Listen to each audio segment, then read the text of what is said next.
thing promising all well. When youth was first blossoming, ringing as a bell. All the searching in your something in the swell. Wonder if it ever will mean something to tell. I know what you need, just to know all the things we seem to be going through. I know what you need, someone to know all the things that you hold in secret. We still like to dream and such. Nothing came with. I still look to graceful things, painting our living. I's best in you, don't dare walk away. We'll as yet pull it through, make our own day. I know what you need, someone just to know all the things you still want to touch in the world. I know what you need, just want to know all the things that you'll go through.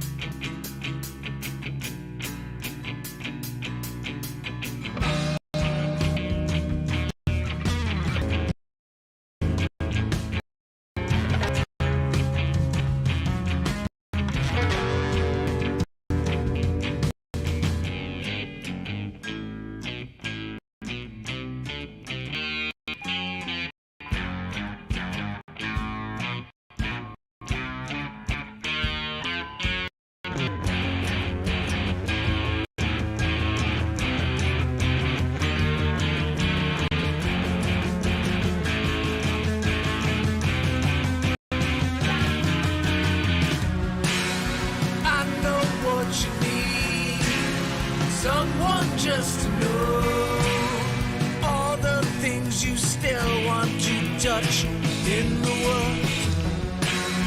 I know what you need, someone to know all the things you still have in secret hold.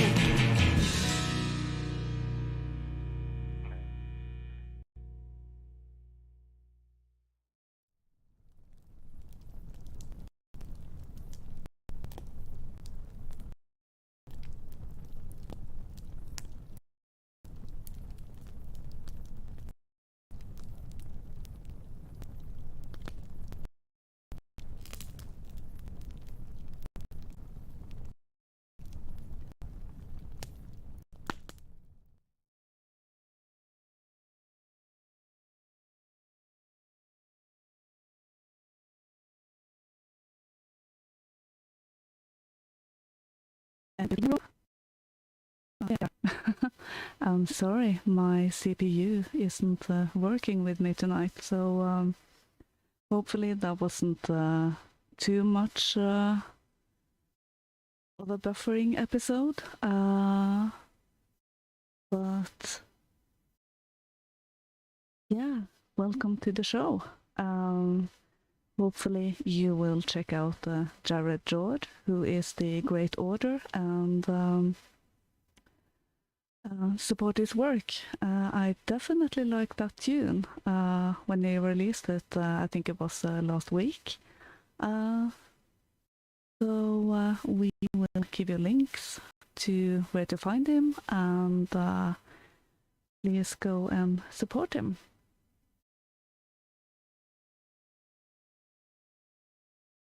And do I still have my co-host with me?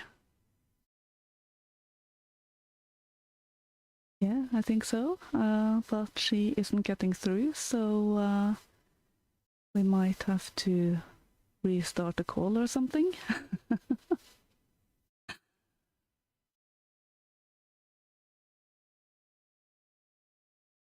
So yeah. There you are.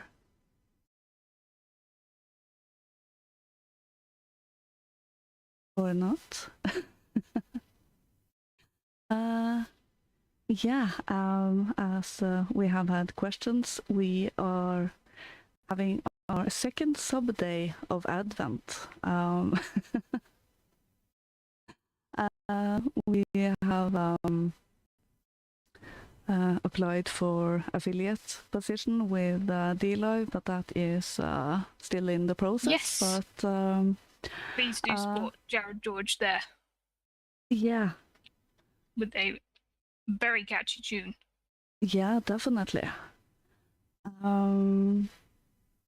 We did get a question Hello, about welcome to the Subday. show. Yeah.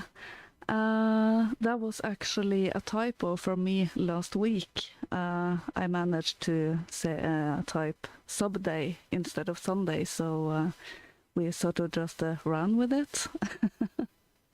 So yeah, we are going to have Subdays. Okay, Katrina can't hear me. That is odd.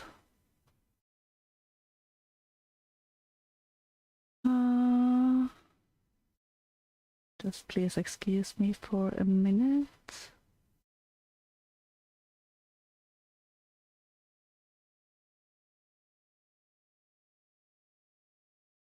Hopefully we can have this sorted. I agree.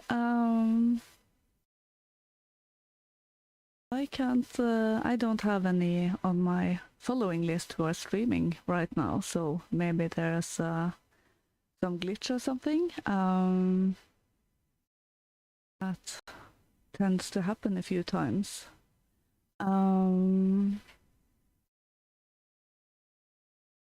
So yeah, apparently Katrina have a problem with her mic,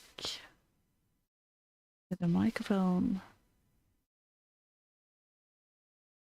You have to probably start her computer again, so I will just try to talk a bit here. And Despair and White Trash Beautiful, thank you so much for your donations, and welcome to Derber. Good to see you. I hope everyone is ready to hear some stories from us. As Katrina is restarting her computer, I will just jump into the first story, which is The Elves and the Shoemaker. Ah, there you are, Katrina. Can you hear me?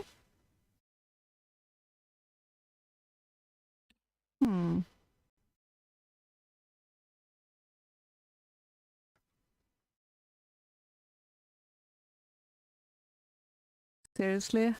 This is a hashtag we hate below. It seems like when we can get rid of one problem, another one occurs. So, welcome, Paradox. Good to see you. Maybe.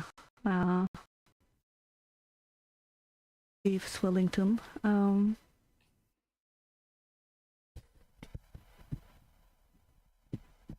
Okay, sound is very low. Seems like we have to adjust a bit on the fly here.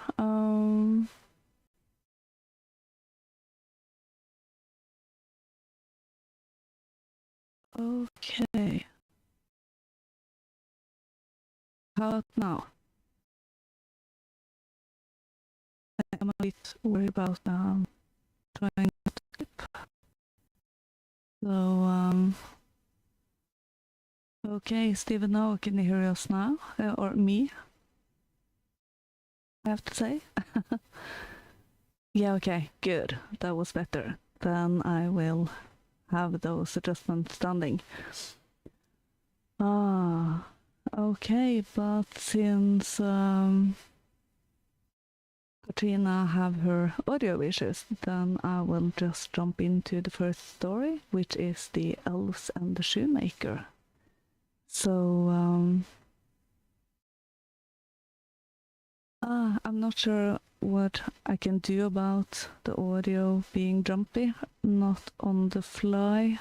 I'm not quite sure what it is, if it's the stream or something.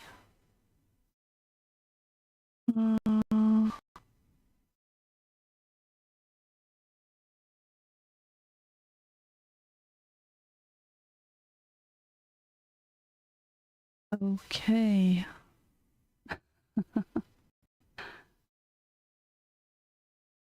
Yeah, it might be D-Live, DDJ. That might be the case.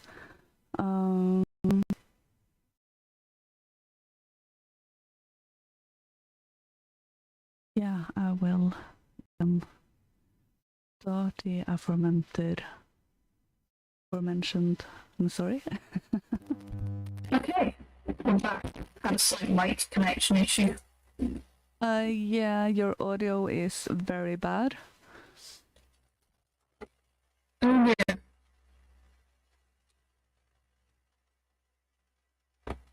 Well, we'll have to see what can be done about that. Yeah.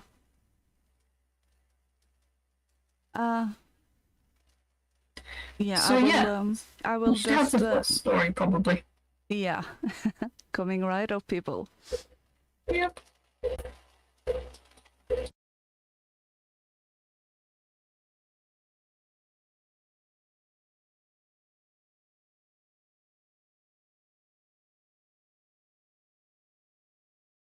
The Elves and the Shoemaker by the Brothers Grimm. A shoemaker, by no fault of his own, had become so poor that at last he had nothing left but leather for one pair of shoes. So, in the evening, he cut out the shoes which he wished to begin to make the next morning, and as he had a good conscience, he lay down quietly in his bed, commended himself to God, and fell asleep. In the morning, after he had said his prayers, and was just going to sit down to work, the two shoes stood quite finished on his table. He was astounded, and knew not what to say to it. He took the shoes in his hands to observe them closer, and they were so neatly made that there was not one bad stitch in them, just as if they were intended as a masterpiece. Soon after, a buyer came in, and as the shoes pleased him so well, he paid more for them than was customary, and, with the money, the shoemaker was able to purchase leather for 2 pairs of shoes. He cut them out at night, and the next morning was about to set to work with fresh courage, but he had no need to do so, for when he got up, they were already made, and buyers also were not wanting, who gave him money enough to buy leather for 4 pairs of shoes. The following morning, too, he found the 4 pairs made, and so it went on constantly. What he cut out in the evening was finished by the morning, so that he soon had his honest independence again, and at last became a wealthy man. Now, it befell that one evening not long before Christmas, when the man had been cutting out, he said to his wife before going to bed, "What think you if we were to stay up tonight, to see who it is that lends us this helping hand?" The woman liked the idea, and lighted a candle, and then they hid themselves in the corner of the room, behind some clothes which were hanging up there, and watched. When it was midnight, 2 pretty little naked men came, sat down by the shoemaker's table, took all the work which was cut out before them, and began to stitch, and sew, and hammer so skilfully and so quickly with their little fingers, that the shoemaker could not turn away his eyes for astonishment. They did not stop until all was done, and stood finished on the table, and they ran away quickly. The next morning the woman said, The little men have made us rich, and we really must show that we are grateful for it. They run about so, and have nothing on, and must be cold. I'll tell thee what I'll do. I'll make them little shirts, and coats, and vests, and trousers, and knit both of them a pair of stockings, and do thou too make them 2 little pairs of shoes. The man said, I shall be very glad to do it. And one night, when everything was ready, they laid their presents all together on the table, instead of the cut-out work, and then concealed themselves to see how the little men would behave. At midnight they came bounding in, and wanted to get to work at once. But as they did not find any leather cut out, but only the pretty little articles of clothing, they were at first astonished, and then they showed intense delight. They dressed themselves with the greatest rapidity, putting the clothes on and singing, Now we boys are so fine to see, why should we longer cobblers be? Then they danced and skipped, and leapt over chairs and benches. At last they danced out of the doors. From that time forth they came no more, but as long as the shoemaker lived, all went well with him, and his undertakings prospered.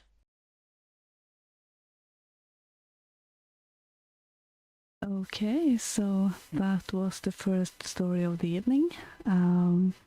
It is a quite funny one, actually, I think. It's not quite the elvish story we have looked at so far. So, Yeah, I do think it was very much out of character for the Fae, really. yeah. They don't generally do this sort of stuff, I have to say. Yeah, They're very, we're- very, one of the nicest portrayals that I've ever seen of them. I have to say, just a note, with the shoes continuing to double each night, I think that means mathematically within 2 weeks you'd have like well over 1,000 pair of shoes. I actually didn't bother doing that math. No, but yeah, it is someone else talking about the story exponentially. actually pointed that out. Ah, You, yeah. I can't maths either. I It do not is. maths. It did sound like it was exponential growth, so that is probably true. No Yeah. wonder he got rich. And quite the handy servants to have around, you could say. Yeah, true. Yeah, but this is also unusual in that it is a Brothers Grimm tale, which doesn't involve any dismemberment, betrayal, rejection, punishments, or general evil. They're not ones for writing the nice, fluffy stories, but they appear to have done it this time. Yeah, perhaps they needed a little break from all of the darker stories, perhaps. Maybe they did. The original German title of this one is Die Wichtelmänner, and Wichtel means imp, apparently. Yeah. And it is classed in the Arne Thompson Uther type. So it is classed in the index as 503, which is called Helpful Elves or Fairy Gifts. And I found other tales of that type, but they weren't. This one, again, is an atypical example, because there are tales of this type from Scotland, Ireland, the Isle of Man, France, Italy, and there are 2 others from Germany of this particular type, and even from Japan and China. But it's sort of the most sort of tangentially related of the theme, because usually fairy gifts or helpful elves involves a healing. Usually, actually, it seems to involve a hunchback. Healing a hunchback, and then usually punishing another hunchback who doesn't help the fairies in the same way as the first did. So the Irish one involves a hunchback coming along, and he completes the fairy song correctly. And there's another one who comes along, and he doesn't complete the song correctly, so he's punished.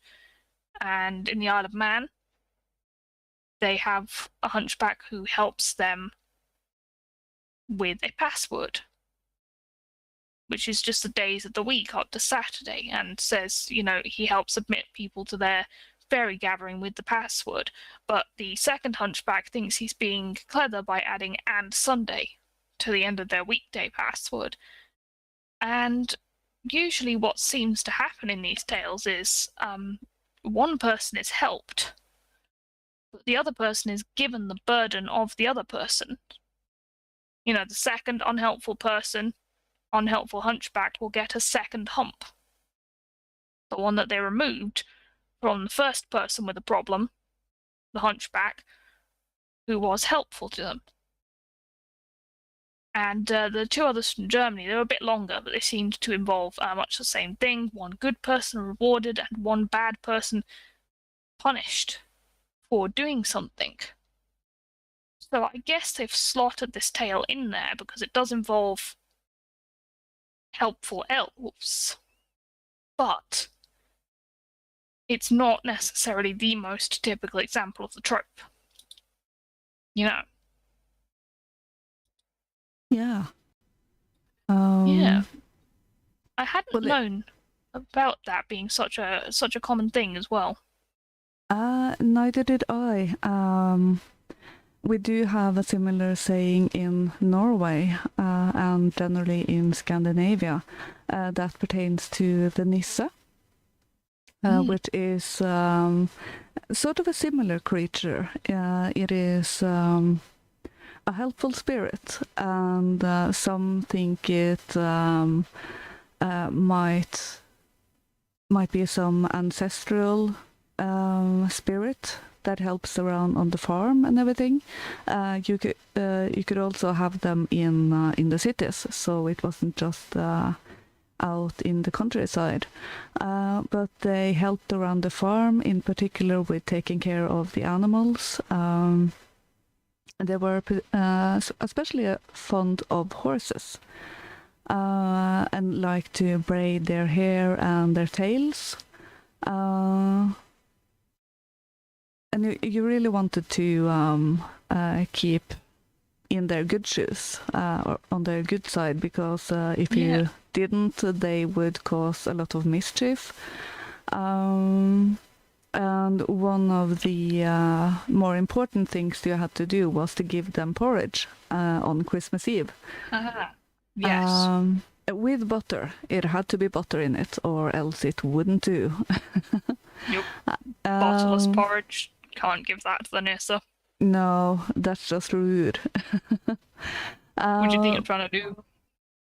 Yeah. But one of the stories we have on them is when a farmer gave new clothes to his Nisse.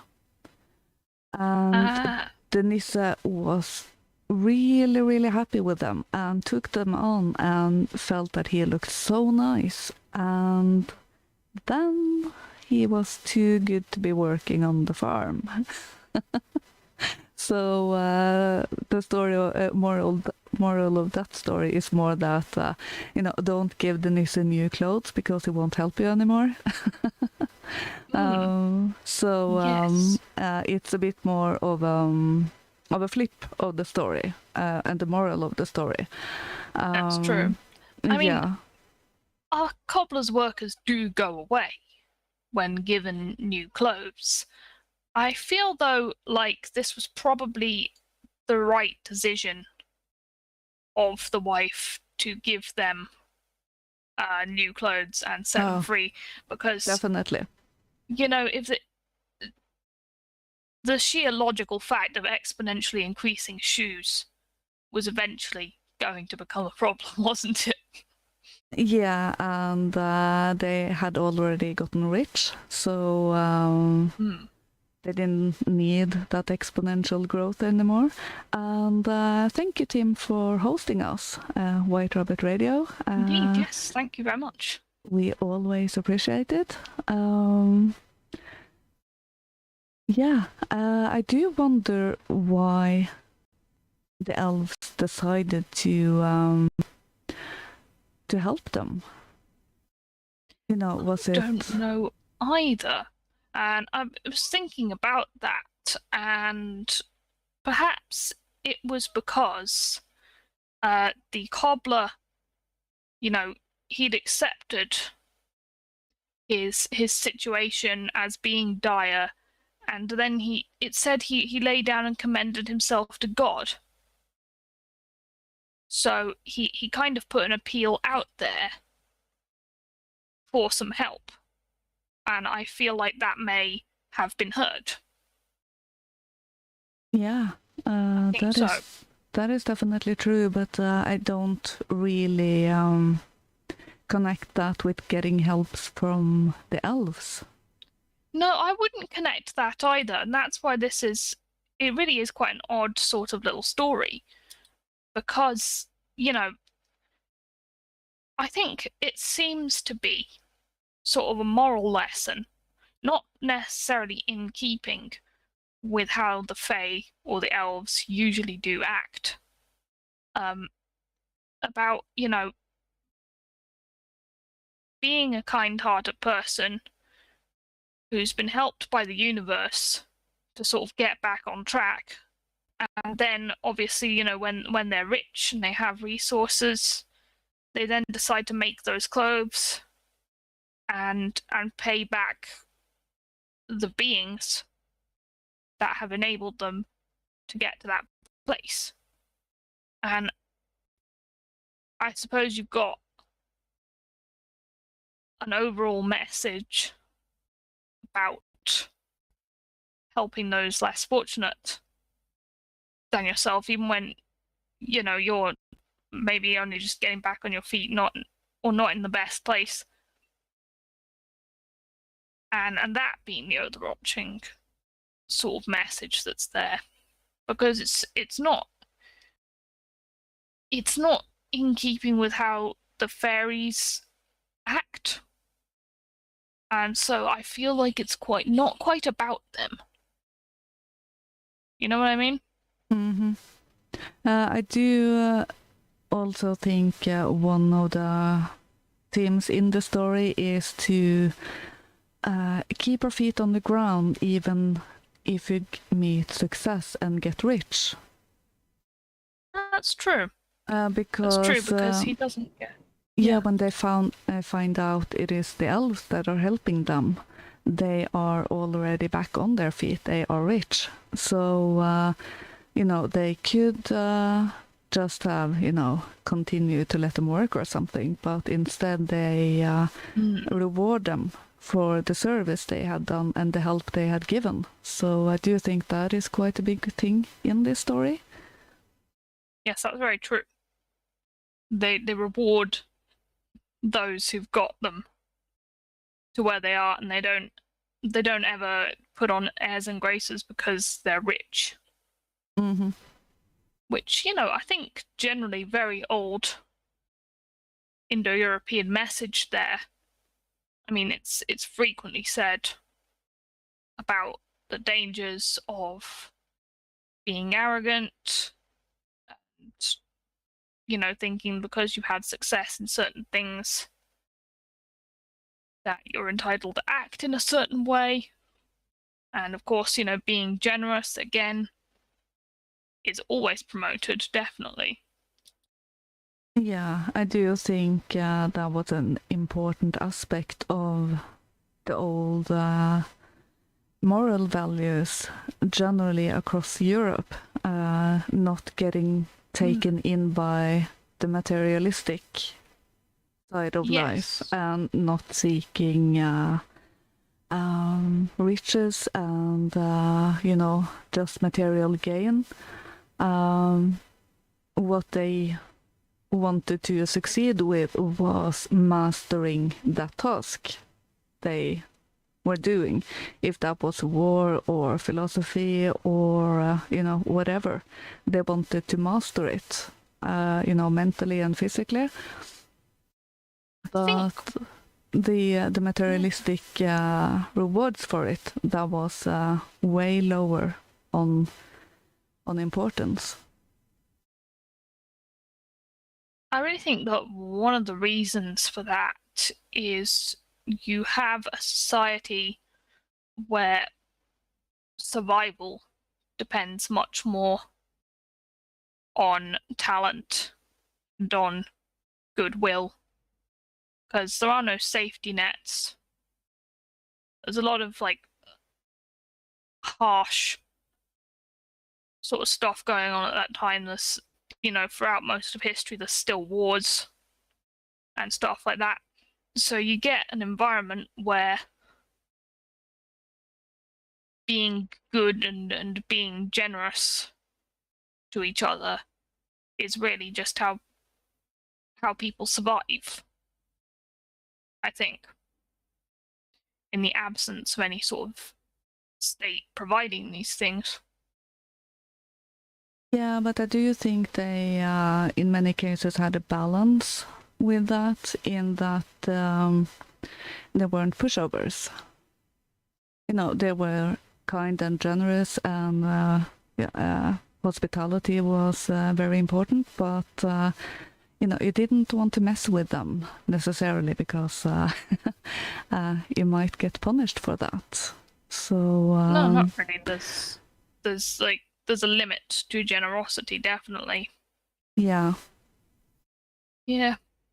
And I think that's probably better illustrated in the other stories of the type. The sort of deserving versus undeserving recipient of generosity. Mm-hmm. Which I might have a look at some of those stories sometime, because they are, again, concerning the Fae, and there's a lot more to talk about with them. I came across quite a few of those in my research for this week. So that's definitely a theme we will have in season 2. We might actually end up having that every season, I would say, because there is a lot of stories on them.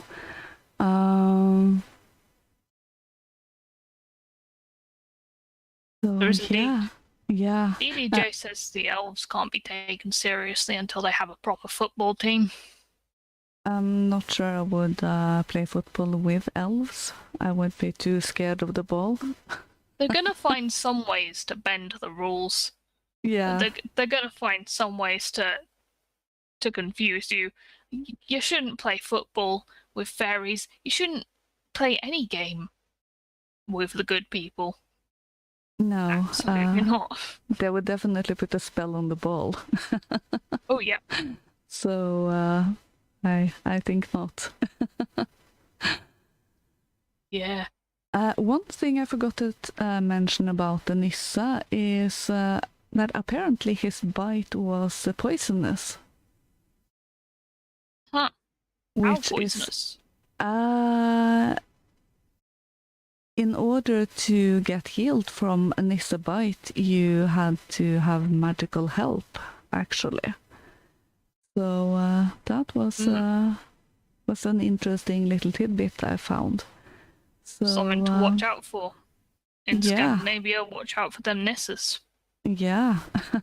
Make sure you got your Nissa repellent. Yeah. For those who are interested in a little Nissa story, I have one on our guest appearance tonight on White Art Collective. For us in Europe, it is quite late. It starts at 1 a.m. on British time and 2 a.m. on Central European time. But it will be in replay and end up in YouTube. So we will distribute links on that later. But it is quite a cute story. It is a modern one, actually. The author died in 1970, so yeah, just giving a little bit of tease for that. Nice, yeah. That was a really nice, really good conversation that we had with them. Lots of sort of folkloric facts there. Links to story. I read out a short little poem. Yeah, it was really good. Recommend that you catch that if you can. White Art Collective are doing great stuff. Yeah, definitely. And good people. Yeah. Mm-hmm. So we have a second story we have a second story tonight, and that is Babushka. That is, well, it may or may not be from Russia. We don't really know how old it is, but I'll get into that after we have played it. Okay, I will put that on. If you were a Russian child, you would not watch to see Santa Claus come down the chimney, but you would stand by the windows to catch a peep at poor Babushka as she hurries by. Who is Babushka? Is she Santa Claus' wife? No, indeed. She is only a poor little crooked, wrinkled old woman who comes at Christmas time into everybody's house, who peeps into every cradle, turns back every coverlid, drops a tear on the baby's white pillow, and goes away very sorrowful. And not only at Christmas time, but all through the cold winter, and especially in March, when the wind blows loud and whistles and howls and dies away like a sigh. The Russian children hear the rustling step of the babushka. She is always in a hurry. One hears her running fast along the crowded streets and over the quiet country fields. She seems to be out of breath and tired, yet she hurries on. Whom is she trying to overtake? She scarcely looks at the little children as they press their rosy faces against the window pane and whisper to each other, "Is the babushka looking for us?" No, she will not stop. Only on Christmas Eve will she come upstairs to the nursery and give each little one a present. You must not think that she leaves handsome gifts, such as Santa Claus brings for you. She does not bring bicycles to the boys or French dolls to the girls.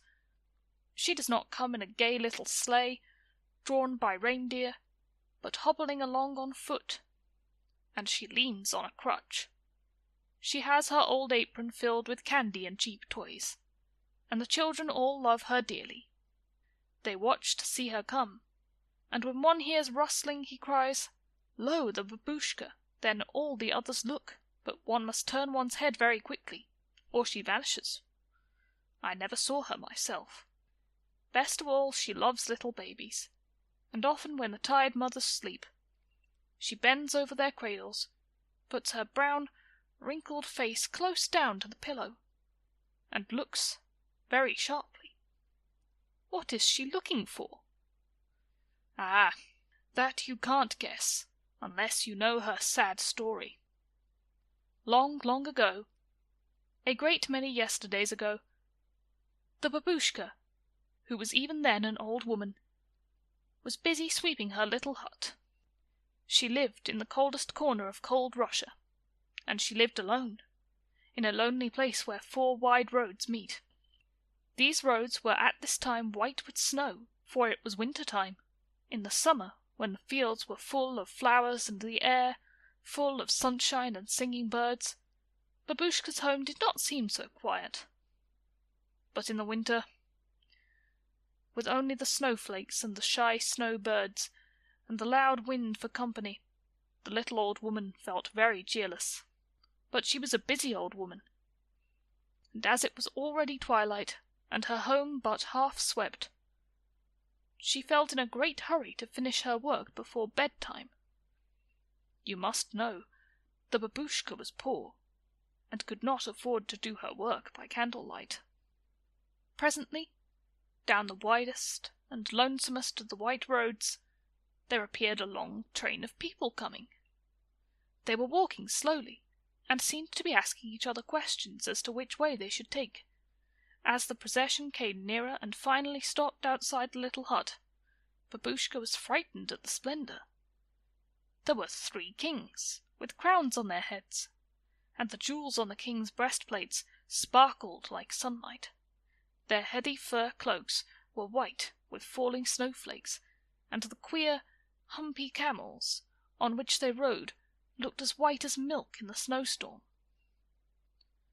The harness of the camels was decorated with gold, and plates of silver adorned the saddles. The saddle-cloths were of the richest Eastern stuffs, and all the servants had the dark eyes and hair of an Eastern people. The slaves carried heavy loads on their backs, and each of the 3 kings carried a present. One carried a beautiful transparent jar, and in the fading light, Babushka could see in it a golden liquid, which she knew from its colour must be myrrh. Another had in his hand a richly woven bag, and it seemed to be heavy, as indeed it was, for it was full of gold. The third had a stone vase in his hand, and from the rich perfume which filled the snowy air, one could guess the vase to have been filled with incense. Babushka was terribly frightened, so she hid herself in her hut, and let the servants knock a long time at her door before she dared to open it, and answer their questions as to the road they should take to a far-away town. You know, she had never studied a geography lesson in her life, and was old and stupid and scared. She knew the way across the fields to the nearest village, but she knew nothing else of all the wide world full of cities. The servants scolded, but the 3 kings spoke kindly to her, and asked her to accompany them on their journey, that she might show them the way as far as she knew it. They told her, in words so simple that she could not fail to understand, that they had seen a star in the sky, and were following it to a little town where a young child lay. The snow was in the sky now, and the star was lost out of sight. "Who is the child?" asked the old woman. "He is a king, and we go to worship him," they answered. "These presents of gold, frankincense, and myrrh are for him. When we find him, we will take the crowns off our heads and lay them at his feet. Come with us, Babushka. What do you suppose? Shouldn't you have thought the poor little woman would have been glad to leave her desolate home on the plains, to accompany these kings on their journey? But the foolish woman shook her head. No, the night was dark and cheerless, and her little home was warm and cosy. She looked up into the sky, and the star was nowhere to be seen. Besides, she wanted to put her hut in order. Perhaps she would be ready to go tomorrow. But the 3 kings could not wait. So when tomorrow's sun rose, they were far ahead on their journey. It seemed like a dream to poor Babushka, for even the tracks of the camels' feet were covered by the deep white snow. Everything was the same as usual, and to make sure that the night's visitors had not been a fancy, she found her old broom hanging on a peg behind the door, where she had put it when the servants knocked. Now that the sun was shining, she remembered the glitter of gold and the smell of sweet gums and myrrh. She wished she had gone with those travellers, and she thought a great deal about the little baby the 3 kings had gone to worship. She had no children of her own. Nobody loved her. Ah, if only she had gone! The more she brooded on the thought, the more miserable she grew, till the very sight of her home became hateful to her. It is a dreadful feeling to realize that one has lost a chance of happiness. There is a feeling called remorse that can gnaw like a sharp little tooth. Babushka felt this little tooth cut into her heart every time she remembered the visit of the 3 kings. After a while the thought of the little child became her first thought at waking and her last at night. One day she shut the door of her house forever and set out on a long journey. She had no hope of overtaking the 3 kings, but she longed to find the child, that she too might love and worship him. She asked everyone she met, and some people thought her crazy, but others gave her kind answers. Perhaps you have guessed that the young child whom the three kings sought was our Lord himself. People told Babushka how he was born in a manger, and many other things which you children have learned long ago. These answers puzzled the old dame mightily. She had but one idea in her ignorant head, that three kings had gone to seek a baby. She would, if not too late, seek him too. She forgot, I am sure, how many long years had gone by. She looked in vain for the Christ child in his manger cradle. She spent all her little savings in toys and candy, so as to make friends with little children, that they might not run away when she came hobbling into their nurseries. Now you know for whom she is sadly seeking when she pushes back the bed curtains and bends down over each baby's pillow.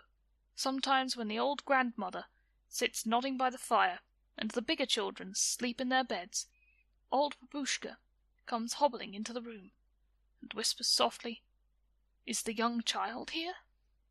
Ah, no. She has come too late, too late. But the little children know her and love her. 2,000 years ago she lost the chance of finding him. Crooked, wrinkled, old, sick, and sorry, she yet lives on, looking into each baby's face, always disappointed, always seeking. Will she find him at last?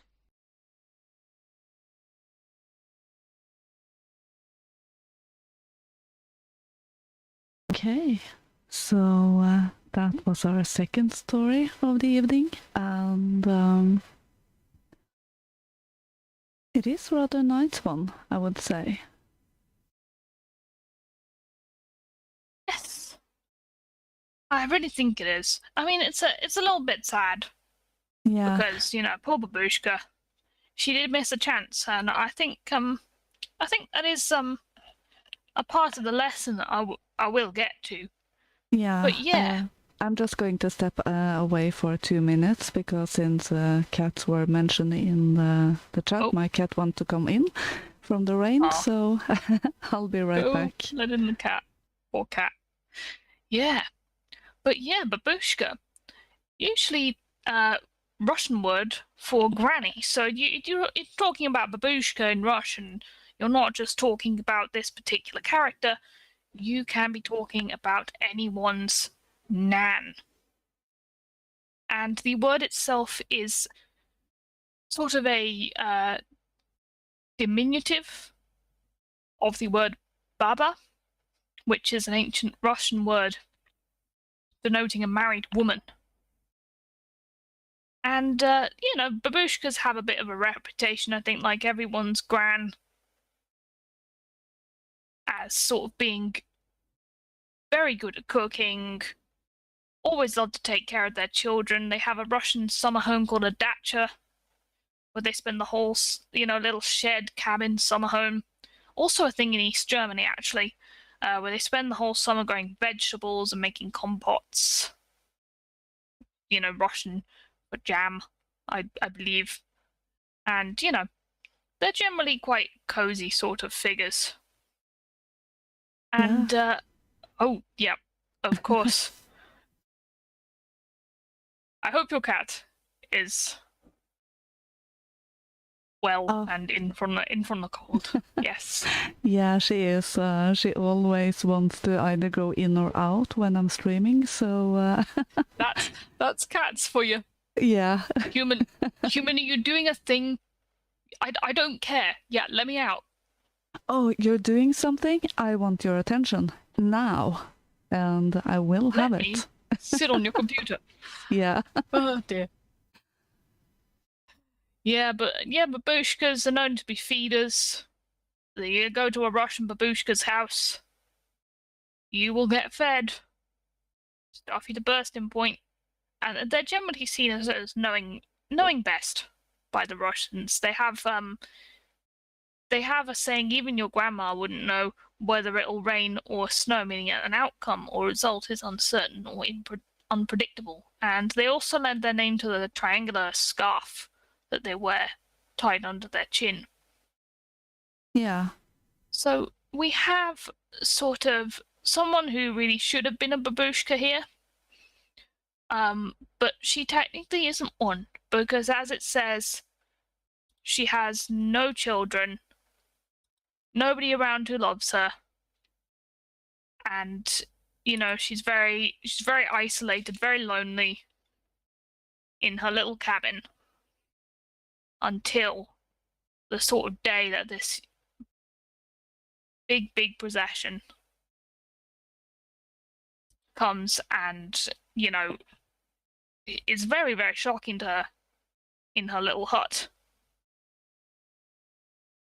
Now, I tried to have a look for the possible origins of this, but there's not really much around. There's a lot of people reading it out, but not a lot of people talking about where it actually comes from. Now, the main old woman that I've heard of in Russian folklore is Baba Yaga, and she first appears in a work that was comparing Slavic and Roman gods, Russiska Grammatica. She appears by herself. She doesn't seem to have any connection to other European traditions, but she's not a very nice old lady. We might actually talk about her sometime, but some unusual things about her. Her house runs around on chicken legs, for one thing. And she travels round in her pestle and mortar, which is convenient for her because she can then quite easily grind the bones of children on the go. 2 in 1. Your cookery equipment. Yeah, but she is not nice at all. Well, she can be nice to children if they're good. Russian parents, I think, do say that. But most of the time she's not talked as very nice. She really doesn't seem like this babushka character at all, who more seems to be representative of someone who's stuck in their ways and kind of scared and ignorant. It is believed that, I found one source stating that it is believed that an American author called Edith Matilda Thomas introduced this to Russia in 1907. But I actually found a very similar concept in Italy. The similar old woman called La Befana. I can't actually find if there's going to be any link here, but it's remarkably similar. There's an old woman who delivers gifts to children throughout Italy on Epiphany Eve, so that's the night of January the 5th. And in popular folklore, she visits all the children of Italy on the eve of the Feast of Epiphany to fill their socks with candy and presents if they're good, or you'll get a lump of coal if you're bad. Well, nowadays it might be just dark candy. And she's known to, or a stick. She might leave you a stick. And she's known to sweep the floor before she leaves. And some of the sweeping, that might actually be symbolic of sweeping away the problems of the year. And people will lead food out. Small glass of wine, few morsels of food for the Befana. And the Christian legend is pretty much exactly the same. She was approached by the 3 wise men a few days before the birth of Jesus. They asked her directions to where the Son of God was. She doesn't know. In this version, she does offer them shelter for the night. Because, she's considered the best housekeeper in the village, with the most pleasant home. And then the Magi invite her to join them on the journey to find Jesus, but she, again, refuses. She's too busy sweeping her house. And then later on, she really regrets this, has a change of heart, and sets out to search for the kings and Jesus. So she's not able to find them, obviously, and like Babushka, she's still searching for a little baby. And so she goes and leaves all the good children toys and candy, or fruit, and then the bad children get coal, or onions, or garlic. which I suppose you're 5, there's not much you can do with that. Not exactly going to know how to cook it. Might not yeah. like the smell either. No, probably not. And then there's another one where she's slightly less hospitable. Tells him to go away because she's too busy cleaning. And then she feels very guilty. And then she decides to find Jesus on her own by following a bright light in the sky, which she believes points the way. And then she brings along a bag filled with baked goods and gifts for Jesus and a broom to help the new mother clean. Unfortunately, despite her best efforts, she never actually finds him. Bafana is apparently still searching after all these centuries for the Messiah. And on the eve of Epiphany, again, she's been very unsuccessful in her search. She's looking for the Christ child, but she thinks the Christ child can be found in all children. And that's why she gives gifts. Bit debatable if you've met children. Yeah. They're very nice. Not exactly angelic sometimes, though. Yeah, but she wasn't really widespread. She originated in Rome, and apparently she's only become well known to the rest of the population during the 20th century. So yeah, she might be connected. I don't know. You don't have anyone else in mind? It might have some similar origin back in the day, maybe from an older story. I haven't come across anything like that myself. Oh, hey, Tassia and Michelle, good to see you. Hello. Haven't seen you in a long time. Thank you for the ice cream. Thank you. I came across you might call it a brother figure to Krampus. A French version of that, which I will get back to later. Oh. But I didn't come across any female characters like that. But that wasn't my focus on my search this week. So no, you've had a lot more stuff to talk about regarding Krampus, definitely. Yeah, who's a very interesting figure. Yeah, we do talk about him on the show with Nullis and Donald on White Art Collective's D-Life Conversations with the Wind. Yeah. So we will definitely be talking about him more. Yeah, the brunt of the Krampus information will come on that stream. But speaking a bit generally, it seems like there are very similar characters that pop up all over Europe. Yeah. Approximately at the same time, though we can't really trace their origin properly. It's a bit of a guesswork. But as we see with the females you mentioned now, it's not only the male figures but the female as well. Yes. Yeah, the female, like, with Bafana, certainly there's some sort of derivation there, possibly from a goddess. So some say Bafana is derived from Italian's mispronunciation of the Greek word Epiphania.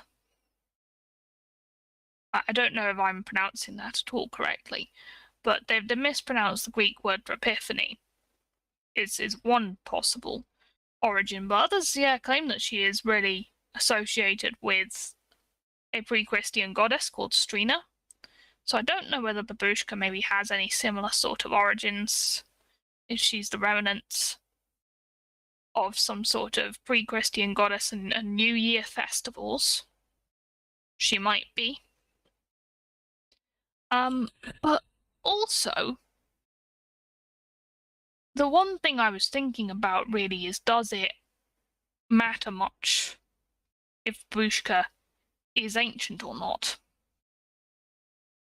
Because currently I've been reading a bit of Mircea Eliade, and he's basically someone who's trying to look at the deeper meanings in folklore and mythology, and the sort of symbolism that's common across the world. And he talks a bit about how the collective memory works with regards to folk tales.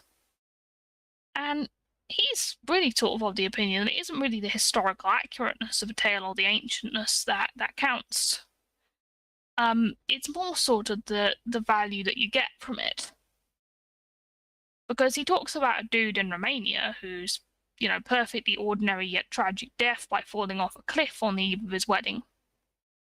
Got turned into a story that he was cheating with a fairy because he was bewitched and the fairy was jealous and pushed him off a cliff, and this was about 40 years after the incident, with the former fiancé being still alive and recalling it. And the folklorist that Eliada cites, writing this down, goes to the village people and says, yeah, I found the woman concerned.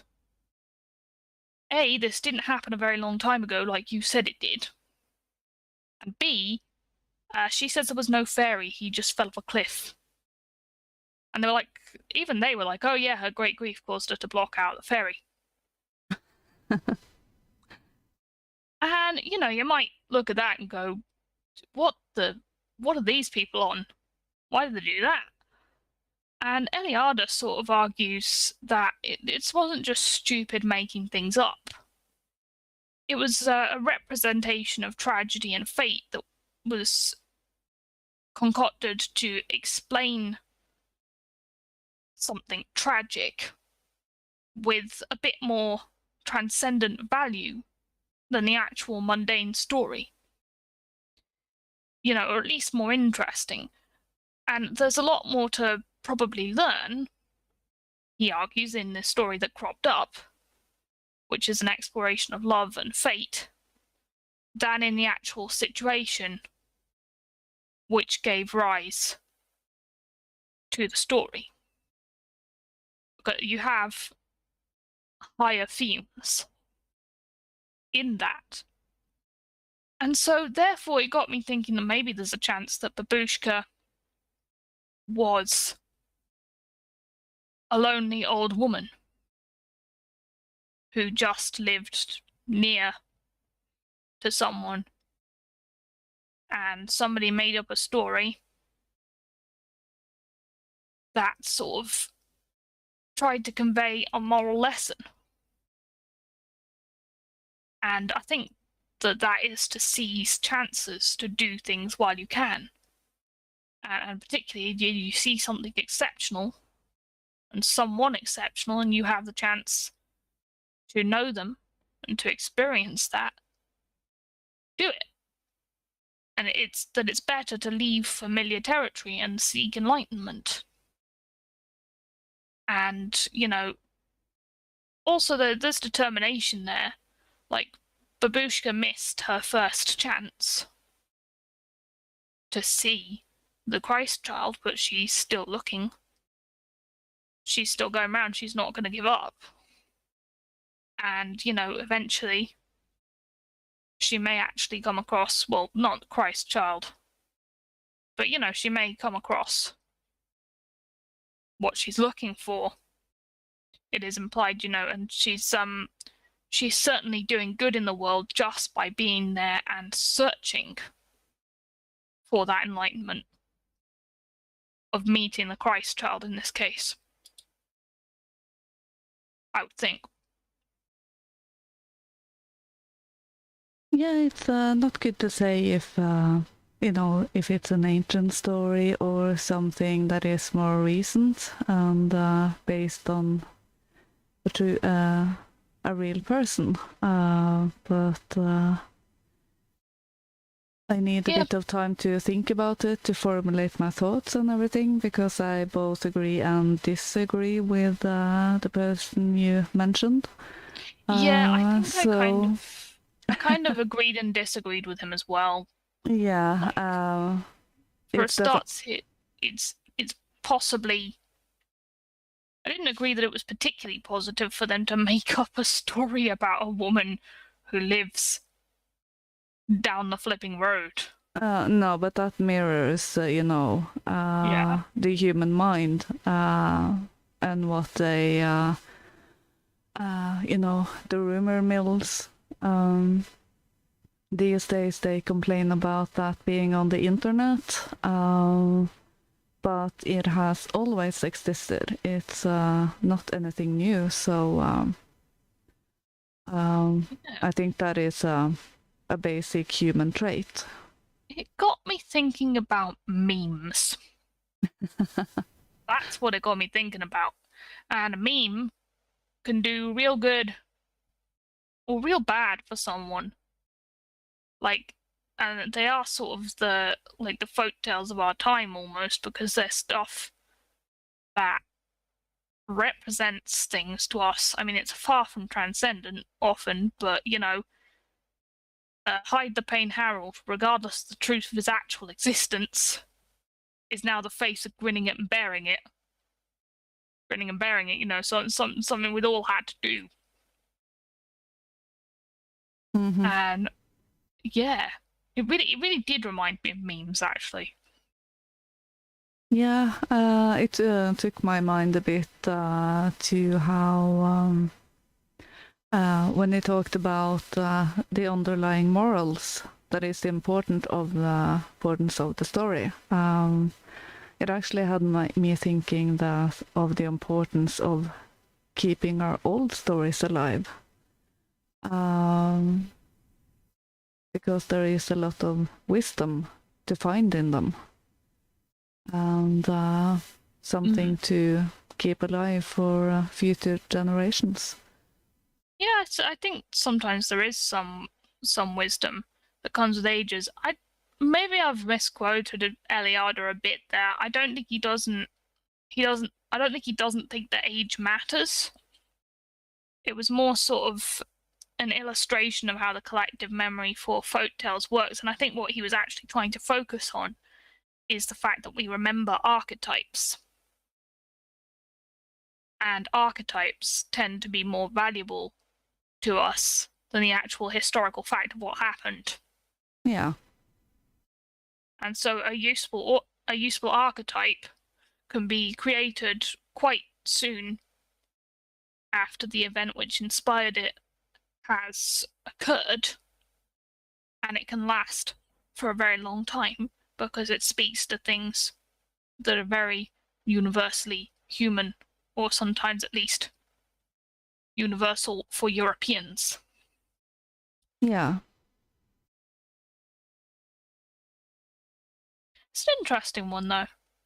Yeah, it is. And speaking of potentially true stories and archetypes and everything, should we move along to the last story of tonight?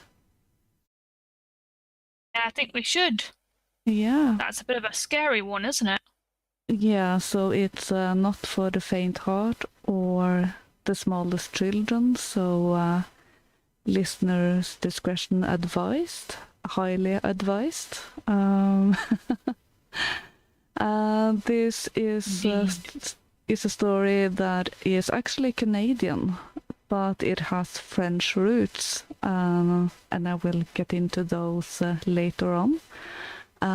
It's also sort of connected to the Krampus in that vein, so it's a bit of a horror story. So here we have Saint Nicholas and the Children. Saint Nicholas and the Children. Two little children lived with their old grandmother in a remote place in the Canadian forest. They were twins, a boy and a girl, Pierre and Estelle by name, and except for their dress, it was not easy to tell them apart. Their father and mother had died in the springtime, and in the summer they had left their old home because of its many sad memories and had gone to live with their old grandmother in a new home elsewhere. In this new home in the forest where they now lived, they were very poor, but they were not unhappy. Times were hard, and there was very little food to be had, no matter how well their old grandmother worked. But they caught fish in the streams, and gathered berries and fruit, and birds' eggs on the wooded hills, and somehow throughout the summer they kept themselves from want. But when late autumn came, and the streams were frozen, and the berries were all gone, and there were no eggs, for the birds had all flown south, they were often hungry because they had so little to eat. Their grandmother worked so hard to provide for herself and the children that at last she fell very sick. For several days she could not leave her bed, and she said, "I want meat broth to make me well, and I must have good meat to make it. If I do not get meat, I can have no broth, and if I do not get broth, I shall not get well, and if I do not get well, I shall die. And if I die, you 2 children will surely starve and die too. So meat and meat alone can save us all from starvation and death." So the 2 children, to keep themselves and their grandmother alive, set out one morning in search for meat to make the broth. They lived far from other people, and they did not know where to go, but they followed the forest path. The snow lay deep on the ground and sparkled brightly in the sunlight. The children had never before been away from home alone, and every sight was of great interest to them. Here and there a rabbit hopped over the snow, or a snowbird hovered and twittered overhead, all looking for food like the children. And there were holly berries growing in many places, and there was mistletoe hanging from the trees. And Pierre, when he saw the holly berries and the mistletoe, said, "Saint Nicholas will be here soon, for the trees are just and ready for his coming." And Estelle said, "Yes, Saint Nicholas will soon be here." And they were both very glad, thinking of his coming. As they went along in the afternoon, they came upon an old man sitting at the door of a small house of spruce boughs under the trees close to the forest path. He was busy making whistles, whittling willow wands with a knife and tapping gently on the bark until the bark loosened from the wood and slipped easily off. The children stood and watched him at his strange work, for he had merry twinkling eyes and a kindly weather-beaten face and thick white hair, and they were not afraid. "Hello," said the old man.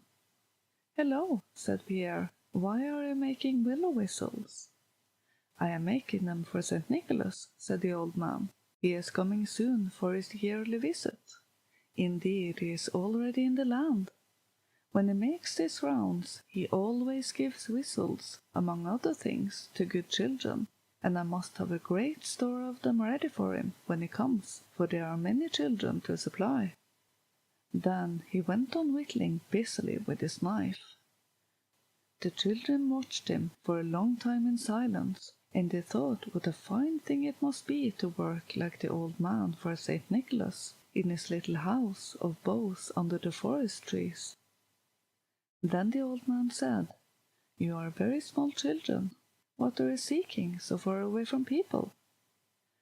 And Estelle answered, "Our old grandmother is very sick, and we are looking for meat to make broth to make her well." The old man was sorry he had no meat, for he lived on other food. He told them that some distance farther along there was a butcher who always kept meat. But the butcher, he said, was a very wicked fellow, and sometimes little children who entered his shop never came out again. The children were very frightened when they heard what the old man said, and they wondered if they had better go back home. But the old man thought for a long time in silence as he whittled his willow wands, and then he said, "I will give you each a whistle, and when you blow it, St. Nicholas will always hear it. You must never blow it, except when you are in great trouble or distress, and when St. Nicholas hears it, he knows that you are coming to grief or that harm is already upon you, and he will come himself or send someone to your assistance. But you must only blow one blast. The whistle should be given only by St. Nicholas himself when he comes at holy time to the land. But you are good children, and your old grandmother is sick, and you are trying to make her well, and I know that Saint Nicholas will not say that I have done wrong." So he gave the children each a whistle, and then fear left them, for they knew that they could come to no harm if they had the aid of Saint Nicholas. It was growing late in the afternoon, and the children set out on their way to find the wicked butcher. They had many misgivings, and as they went on they grew faint of heart, for they wondered if the old man had told them the truth about the whistles, or if he was, in reality, a secret agent of the wicked butcher trying to lure them to their death. They resolved to search for meat elsewhere and to keep away from the butcher shop. For a long time they searched, but without success. There was no meat to be had in all the land at any of the places they stopped to ask. Soon they came in sight of the butcher shop. They were very frightened, but the sun had already gone down behind the trees, and night was coming on, and they had still no meat. And they knew that if their old grandmother was to get well, she must have meat to make broth. The shop, too, looked very pleasant and attractive in the cold winter evening. A warm light was shining from a fire through the door, and in the windows were sausages and fat birds, and big yellow pumpkins, and cakes with red berries on top. The children were hungry and wished for something to eat by the warm shop fire. They decided to enter the shop, notwithstanding their fear, to buy some food and to get meat for the grandmother's broth as quickly as they could. But before they entered the shop, they thought it would be well, in order to be safe, to blow a blast on their whistle, as the old man had told them, so that Saint Nicholas would know that they were in dread of harm. They stood for a time in the shadow of the great trees before the door, and made ready to blow together. Pierre gave the signal, and blew a long, soft blast. But Estelle could not get her whistle from her pocket, and Pierre had finished his blast, all out of breath, before she was ready to blow. "Don't blow now," he said. "You are just like a girl, always too late." But blow she would, as the old man had told her, and before Pierre could stop her, she blew a long, soft blast from her whistle. Pierre was very cross, for he thought that no good could come of it, as 2 blasts had sounded. But with his sister he entered the butcher's shop. The wicked butcher was in his shop, but no other person was about the place. It was all very quiet. The man was very glad to see the children, and he seated them by the warm fire and gave them food, and although he shut the door tight behind them, their fear soon vanished. After they had eaten well and were warm again, they asked for meat to make broth for their old grandmother, and the butcher said he would give them plenty of good meat, although it was very scarce in the land. There was a barrel standing in one corner. In another corner was a large hogshead reaching almost to the ceiling, and the butcher said that both of these were full of meat. Now the butcher was really the friend and a partner of a wicked giant who lived in the forest. The giant's greatest delight was to eat little children. He liked no meal so well as a meal of little children, 2 at a time, pickled first in brine. He ate them always when he could get them, but he was not always successful in his search, for children were scarce in the land. He was a great hunter, and he was able to kill many animals in the forest and to secure much meat. So great was his strength, and once a week regularly he brought a great load of meat to the butcher and traded it for any children the butcher managed to entice into his shop. So the butcher got much meat at little cost, and the old man in the house of boughs was right when he said that many children who entered the shop never came out again. The butcher was very glad when he saw 2 pretty little children. He was expecting the giant that evening on his weekly visit, and he thought gleefully of the great load of meat he would get from the giant in exchange for the children, for he would ask a big price, and he knew the giant would give all the meat he had for such a good meal. And he thought too of all the money he would get for the giant's load of meat. So he resolved to kill the children and pickle them in brine to await the giant's coming. When the children had finished their meal and had warmed themselves by the fire, they made ready to go home and asked for their meat. The butcher said he would get it for them. They looked up at the shelves laden with more food than they had ever seen before, hams and cabbages and strings of onion, and the little children said, "There are good onions up there. We will buy some and take them home to our grandmother to put in her broth." The butcher said, "There are many kinds of onions in the box on the high shelf. You must pick out the kind you want. I will lift you up to the shelf so that you can see for yourselves." So he caught them each by the coat between their shoulders, and because of his great strength he lifted them high until they could look into the box and pick out the onions they wanted.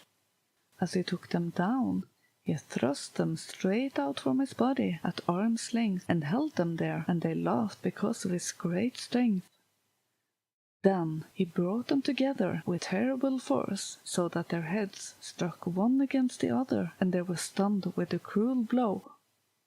Then he threw them head first into the barrel in the corner, which was filled with brine, not with meat as he had said, and he left them there to pickle well.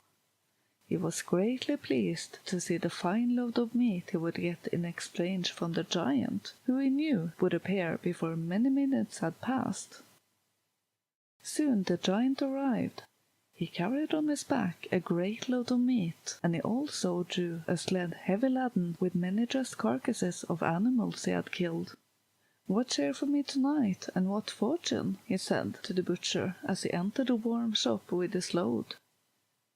And the butcher said, "Good share and fine fortune. I have a good fat pear for you tonight already pickling in brine." Then he uncovered the barrel in the corner and showed the giant the two little children sticking head first in the pickle. The giant smacked his fat lips and chuckled and rubbed his great hands, so pleased was he with the sight of so good a meal. And he said, "We will let them steep well in the brine until tomorrow. I always like them very salt." They covered up the barrel, and then they bargained about the purchase of the meat. The giant agreed to give the butcher all his meat in exchange for the children. Then they sat by the fire, drinking and eating until far into the night. And the giant said that before they went to bed he would take another look at the children to see how they were pickling. So they went and uncovered the barrel. Now it chanced that Saint Nicholas was in the land at that time, as the old man of the house of boughs had said. He had come into the land to bring his yearly gifts to little children. In the evening he was many miles away from the butcher's shop, but he heard the long soft blast of a whistle, borne on the still evening wind. He knew it was one of his own whistles, and it told him that little children were in danger. But it was followed by another soft blast, the late blast of Estelle's whistle, and the two blasts meant that the danger was not yet near to the children, that indeed it was far off, so he thought that there was no need to hurry to the children in aid. Moreover, Saint Nicholas was just then leaving tiny little dolls for little babies in many little houses in the forest, and he decided to take his time and finish the giving of all these gifts before he set out to the place from which the whistle blast had come. At last he was able to go on his way. The snow lay deep in the forest, and travelling was hard, but the white winter moon was shining, and the path was bright, and Saint Nicholas moved along quickly on his snowshoes. Far on in the night he reached the butcher's shop from which he knew the children's note of fear had come. As he entered the shop, the giant and the butcher were just taking their last look before going to bed at the children sticking in the barrel of brine. They did not know Saint Nicholas, but when they saw him they quickly placed the cover on the barrel and were very much confused. Saint Nicholas was suspicious that they were about some wickedness, and he knew well that in some way or other the barrel was connected with the dreaded harm of which the children's whistle had told him, and he thought that perhaps the children were hidden in it. So he said, I have come for meat. I want meat that has been pickled in brine. I should like a piece from that barrel." But the butcher said, "It is not good meat. I have better meat in the inner room, and I will get it for you." So the butcher and St. Nicholas entered the inner room and closed the door behind them, while the giant sat on the barrel in the corner, trying to hide it with his great fat legs. In the inner room was a barrel filled with brine, but only a small piece of meat at the bottom. St. Nicholas said that he would take that piece. The butcher bent far into the barrel to reach down in search of the meat. But as he did so, St. Nicholas picked him up by the legs and pushed him head first into the barrel of brine. He spluttered and kicked, but he stuck fast in the barrel and could not get out. St. Nicholas placed the cover on the barrel with a great weight on top of it. And that was the end of the wicked butcher. Then St. Nicholas returned to the shop where the giant was waiting, still sitting on the barrel. He told the giant he wanted a piece of meat that lay in the bottom of the large hogshead of pickle in the other corner. He asked the giant to get it for him, as the hogshead was so high that neither he nor the butcher could reach down into it. The giant bent far into the hogshead and began groping for the meat at the bottom. St. Nicholas took a large bone that lay on the floor, and standing on the box beside the hogshead, he struck the giant a powerful blow in the head. The giant was only slightly stunned, but in his surprise he lost his balance and fell head first into the brine. He yelled and kicked for a time, but his huge shoulders stuck fast. St. Nicholas covered the hogshead, leaving the giant sticking fast in the pickle. And that was the end of the giant. Then St. Nicholas uncovered the barrel in the corner into which he had seen the butcher and the giant looking when they had first entered the shop. There were 2 children standing on their heads in the pickle with their feet sticking out at the top. He caught them by the legs and pulled them out, and by his magic power he soon brought them back to life. He gave them food and warmed them by the fire, and soon they were none the worse for their hour in the barrel. Then he gave them meat and brought them back to their grandmother, and they made broth for her and soon made her well, and they were all happy again. And the land was troubled no more by giants, for St. Nicholas never again allowed great harm to come to little children, if they always kept his whistle near them and blew softly upon it when they were in trouble or distress.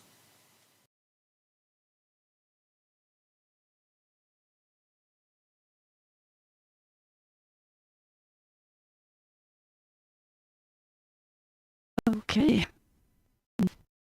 Yeah, that was. I can hear you, thanks. Yeah. I didn't show on the bar, so I was just, oh my god, do I have a microphone failure? But we didn't. So Audio issues. Oh yeah. The bane of our lives. Yeah. So that was the last story for tonight. I was glad I could find a story of St. Nicholas, since it is St. Nicholas Day today. He was a saint, born of a Christian family of Greek descent in what is now Turkey. I think the town was Myra or something. And his parents died of the plague. And it was a wealthy family, and he chose to go into the clergy and became a bishop, and he spent his family's wealth on charity. So there are plenty of anecdotes of the deeds he did, and part of that was giving gifts to children. And there was one incident where he gave dowries to 3 sisters so that they could get married. And apparently he threw the bags of money in through the the window and they landed in their shoes. So that is said to be one origin of getting candy or coal and everything in your shoe. But another one that I read, but I didn't see any more context to it, was that he came across an innkeeper who had killed 3 brothers who were on their way to a boarding school, a religious boarding school. And the innkeeper and his wife killed them for their money and tried to sell their meat, pickled. Some say they actually tried to sell their meat to St. Nicholas. But in any case, he found out about it and revived the boys.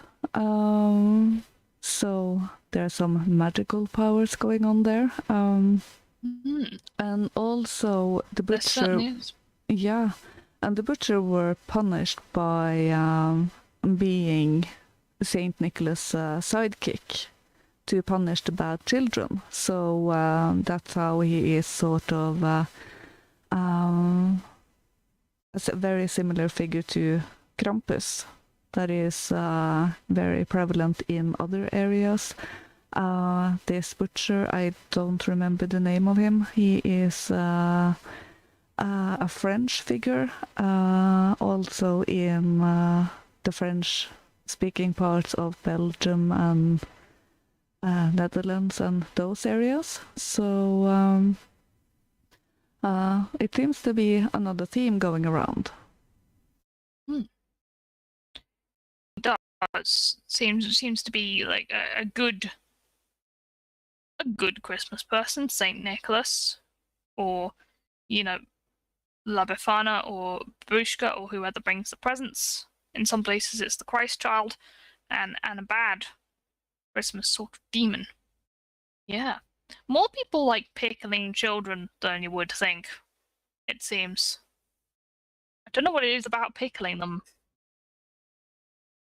I prefer to have my vegetables pickled and keep it to that. I will definitely not have any pickled children. But I do find it an interesting adaptation of that myth.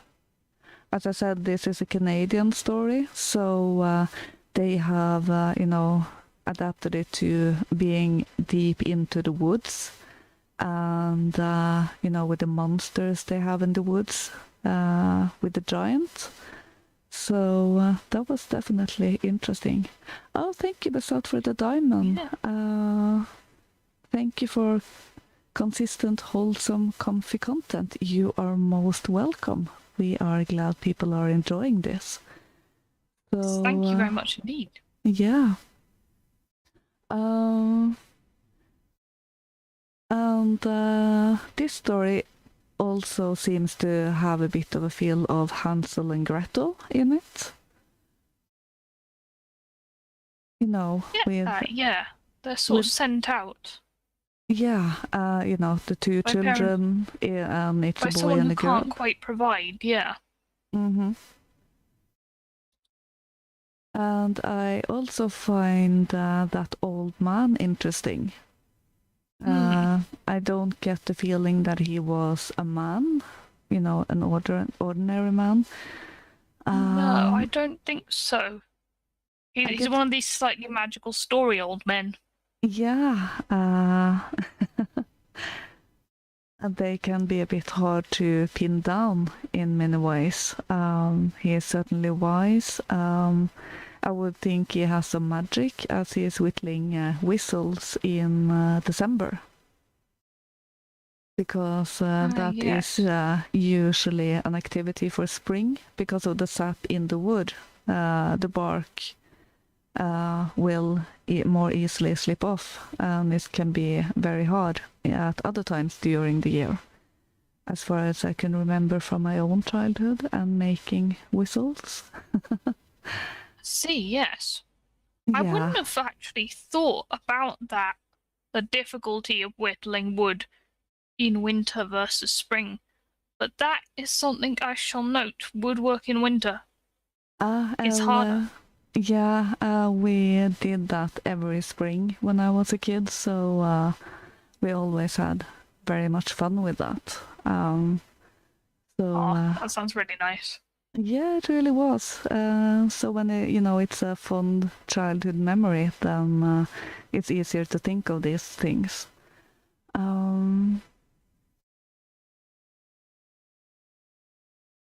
And another aspect is that they're not after just food; they are after meat and the broth. So I do think that is an interesting aspect of it, though I'm not quite sure what it points to. Yes, it's like she's saying only meat can make me well again. Yeah, Only meat broth. Yeah, it might be due to the harsh conditions in Canada due to the climate. Because the harsh winters, then the body might need some more sustenance than vegetable alone can give. Perhaps, yeah. I wouldn't think there's terribly many nutritious vegetables that grow naturally in that area. No, I mean, if you live in an isolated part of Canada, yeah, probably not very cultivable. Yeah, and you do have to work in the season where you can plant stuff and harvest, because it does have to last the entire winter. And it sounded like they were living, hand to mouth during the summer. And Indeed. We've just had a diamond from 1690 Sparky. Thank you. So very, very much thank you for that. Thank you indeed. That is very much appreciated. We have indeed seen you around on the streams, in the chats. We very much appreciate you being here. Yeah, and welcome to every new followers. And it's quite fun to be on the front page, I have to say. I know it is. I'm like, what? Okay, yeah, that's cool. I mean, I guess it makes sense given the population of D Life. Yeah. Yeah. And it also made me think of the old man when he says he's sorry that he doesn't have any meat himself because he lives off other stuff. But it's not mentioned what he lives off. So, my mind being in fairy tale mode, I automatically start to think about, nourishment from the gods and everything. So, but something that isn't of the earth, but something that is, yeah. Mm-hmm. I wonder if there's any sort of thing about nourishment from light or something in any tales. Mm-hmm. I feel like that might be a thing. Yeah, if it's just living off energy, basically. Because his house is just made of boughs, so it's not something most people would live in, at least not during a harsh Canadian winter, and it gives even more of a supernatural feel to it. It definitely does. Might be a god or a divine being of some sort. Because a lot of much older archetypes do turn up, don't they? Yeah. Oh my goodness. Yeah. By the way, living off light, definitely not possible. I just thought I ought to say, because I heard about the Breatharian movement recently. You never know what people will buy into. A whole group of people who think they can just live off of breathing. Yeah. No food. Well, there is, you know, a whole philosophy behind it and stuff to do to get the energy you need, you know, like sun gazing in the morning and everything. I had a slight peek into that several Yeah, years it's very ago. bizarre, isn't it?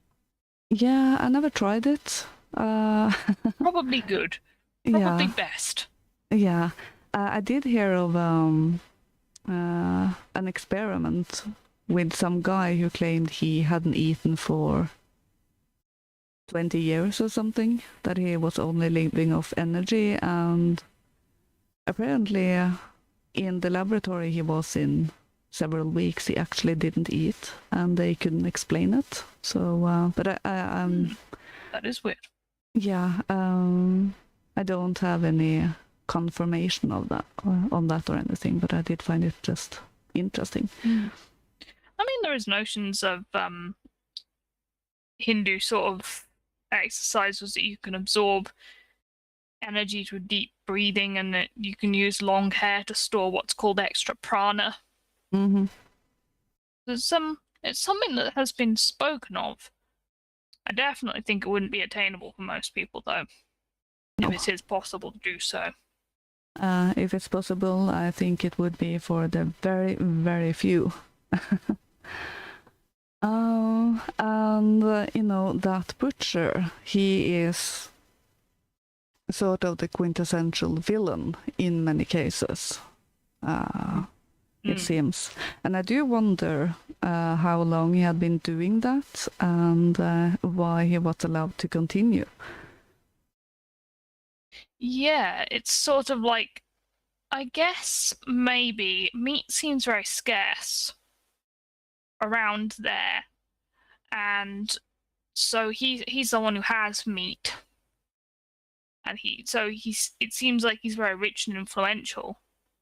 Yeah, but So people would notice if their children went in and never came out. well, You it's know. not that people don't notice things, I think, when abuses are allowed to happen. It's that people don't care to point them out. Yeah. I'm pretty sure stuff happened in some of our established institutions, say TV stations and governments, that everybody knew was going on. It just wasn't necessarily in their interests to point it out. Could be one of those situations. Yeah, it could. It's just one of those things that boggles the mind if it is in a folk tale or in real life. So I just don't get it. Yeah, it certainly is. Yeah, Quite I wonder. baffling. Yeah, I do wonder how he came to that deal with the giant. You know, was it that he came across the giant one day and either the giant threatened to kill him or he wanted to buy meat from the giant or what? I don't really know how you would make a deal with a giant. I would presume that the giant would threaten to kill you somehow. They usually don't. Not very good at diplomacy, usually, from what I know of them. Yeah. Well, what I know of them is mostly the Norse ones. Yeah, giants do seem to have a taste for human flesh, and they are certainly not the nicest. No, definitely not. Yeah. But yeah, it's an interesting one, especially this idea which sort of brought in of like the Saint Nicholas having resurrecting powers in other stories as well. Yeah. That's very interesting indeed. Yeah, and it seems that those focus around pickled children. Yes, So, the esoteric meaning of pickled children. Yeah. I Anyone have got to. any ideas about that? I will admit that Pickling children? I didn't look into that. I should have done that. Anything pickled and children in particular. What is the meaning of that? But it does actually take my mind a bit to embalmment, and mummification. There is a way to preserve the body. But in this case, they are meant yeah. for eating. Yeah. No, that's an interesting one. I mean, it's interesting that they sort of, again, they only have to blow one blast of the whistle. I thought it was going to end up where they sort of disobeyed that. Yeah. They kind of.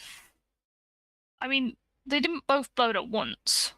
No, but They didn't do more than they did blow their own whistle once, and I would say the fault of that is on both children. In that, they should have waited, both of them, until both whistled were up and ready. But, when you're a kid and the nerves are running high and everything, it's... yeah. Slip-ups can be pretty deadly in folklore. Yeah. Pat42 is asking what accents you are hearing. I am Lynx, I am Norwegian, so I have the Norwegian accent. Hey, yeah, my name's Katrina. I'm English. So yeah, that is the accent that you're hearing. Yeah. Yeah, so and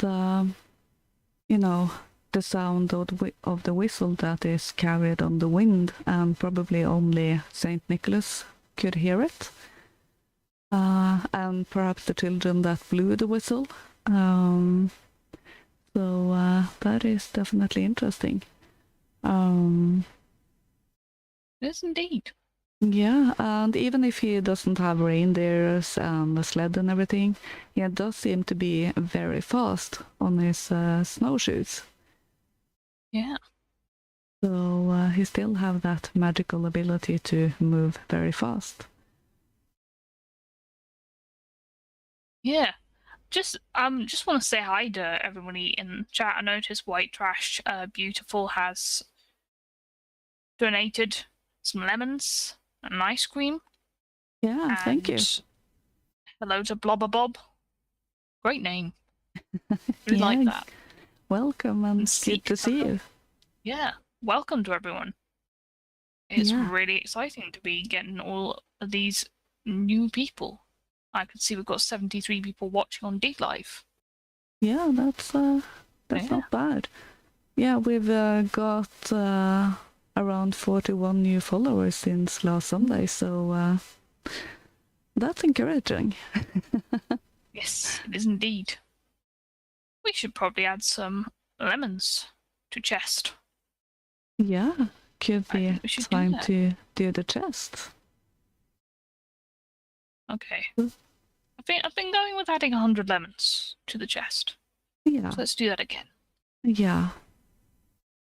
I will say that the moral of this story is that, don't hurt children, because Saint Nicholas will come and be the badass that he apparently is, and watch out. Not mess with Santa. No. Don't do that. No. He will come and punish you. And, Father Christmas says I should probably more say someone who's British. Yeah, I should say Julenisse, so... Julenisse. Yeah, Santa merged with the older Nisse when he came here, so... Nice. Over here we have the Nissa coming around with presents and everything. So Elf and in, Santa. yeah, well, he doesn't have elves. He have smaller Nisses to help him over here. Yes, So makes sense. Blubber Bob is Danish. Oh, So, nice. Yeah, it's good to see fellow Scandinavians around. Indeed, yes. So yeah, We like the Scandinavians. yeah. Well, I'm quite Yeah. biased, so Yes, you would be. yeah. I like Scandinavians too, though. They're nice. Maybe I'm Thank you. biased because I work with you. Yeah, maybe. But I will thank you anyway. And, I do like the English, or I wouldn't be talking to you and quite a few others. So, Yes. Oh, we like our Celts. We like all Europeans. yeah, we have our differences and unique ways, and we want to keep it that way. But we are also one big family. So, Thank you very much for another diamond, 1690 Sparky, and we are very pleased that you think the channel is great. yeah, thank you very much. Yeah. It is much appreciated. Let's do this chest. Yeah, the chess time. I never win the Yeah, let's chest. go. Well, I think because you're speaking on the stream, or you're not engaging in the chat much, so Well, you're like, I'm not that interested in winning the chest on our stream, but I never do it. oh yeah, So, on everybody's stream. That is a bit of a bummer. Yeah, I feel like that's the sort of thing that also happened to me.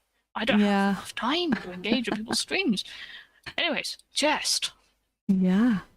Well, it seems to be whether or not I engage much or not. So maybe it's just that I'm not having that 90% winner. Deutsch, yes.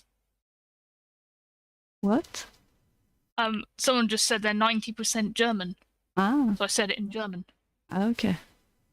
I don't speak German, so It's debatable as to whether I speak it properly. I do recognize it though, at least. Aslu and new followers. Hey. Welcome. Good to see you. Hello. Yeah. We are streaming on Sundays at. Okay, I will list all of the timings of the different time zones that we operate with. It is 3 p.m. Eastern Standard Time, which is 8 p.m. on British time and 9 p.m. Central European time. Absolute influx of lemons. Ooh, yeah, thank you. See Carl and Basot just temporarily in a bit of a lemon off. You can see them both going up opposite each other. Yeah. We have 2 more shows before we take our Christmas holiday, and we'll be back with season 2 in the new year. The date hasn't been set yet, but we will probably stay with the time on Sunday. So, we want a chill stream where people can just relax a bit and soak up the old stories. Regarding who got lemons, Basot got lemons. Ragnar71. I agree. Stephen O and 1690 Sparky all got the lemons. Basot got the most lemons. Ah, Well done to all of you. congratulations. Spend them well. Yes, I agree. I do worry about doing a DNA test myself for the exact same reason. I don't really want to send any of that off anywhere. I'm not I'm having a also quite DNA. curious. I'm not having my DNA tested. That yeah. is private information. Yeah, I'm definitely not gonna send that off anywhere. I can also trace my family tree back so far that I don't really see a point in doing that. I'm That's of true. Scandinavian descent, and if there is a foreign ancestor in there. It's several hundred years ago, so why bother? That is quite true to myself as well. I happen to know of most of my family stock, and it would certainly be, I think, mostly Celtic, to be honest. I'd be very surprised if there was much else in there. Yeah. So, can be something to think about if you really need it. So, keep that information to yourself, and more to the point, don't spend the money. Yes. Well, that's us for today. Yeah. We do not have any more stories today. And welcome to new followers. And thank you to everybody who's donated lemons. See Kyle, Elliot, Page. Yeah, that is much appreciated.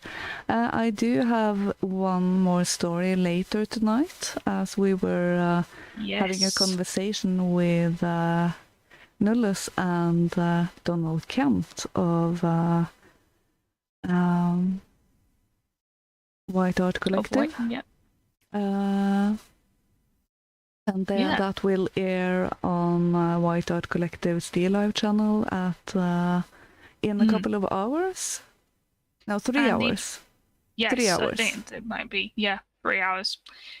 The particular podcast, Conversations with the Wind, goes out on Nullus Admirocracy's YouTube channel as well, and it's all uploaded on White Art Collective BitChute.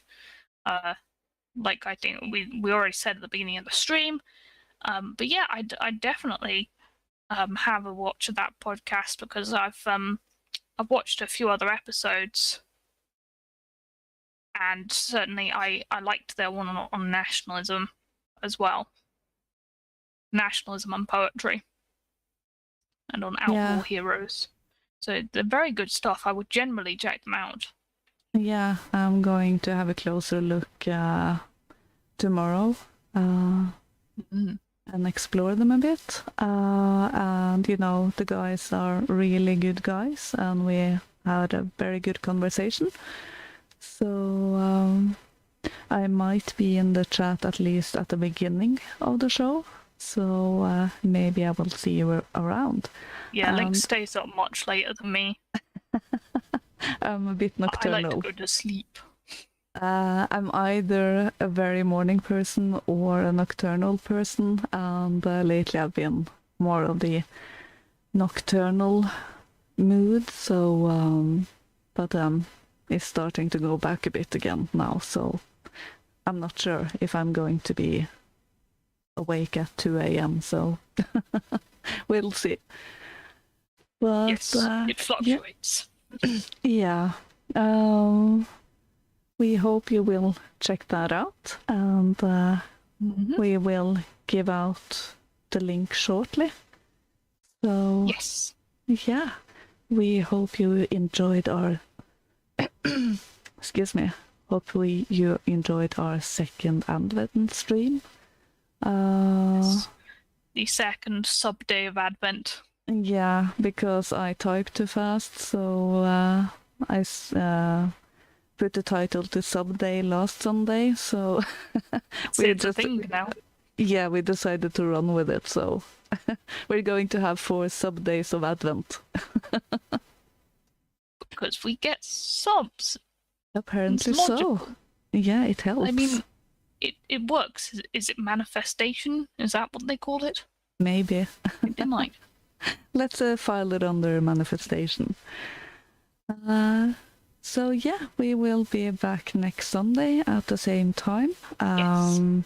We have a Twitter account and a Telegram channel that is linked in the About section on DLive and on YouTube. We try to post a few things there. The stories will be out as standalone videos as soon as we can, and we want to get the backlog on as well as soon as possible. So yeah. Hope you have a continued good Sunday, and I wish you all a good week. Yes, likewise, I hope you've all had a wonderful evening. I hope that your Monday is at least tolerable, and you're looking forward to Christmas, and we will be back with more Christmassy stories next week. Oh, and Yeah. if you're in Germany or German of descent, for a Nikolaustag and all that. Hope you got Lebkuchen or sweets or whatever in your shoes. Der Nikolaus. Yeah. And please check out Jared Jord, who let us use the intro music for tonight. He has just come out with his own song, so the link is in the YouTube description, and we'll put it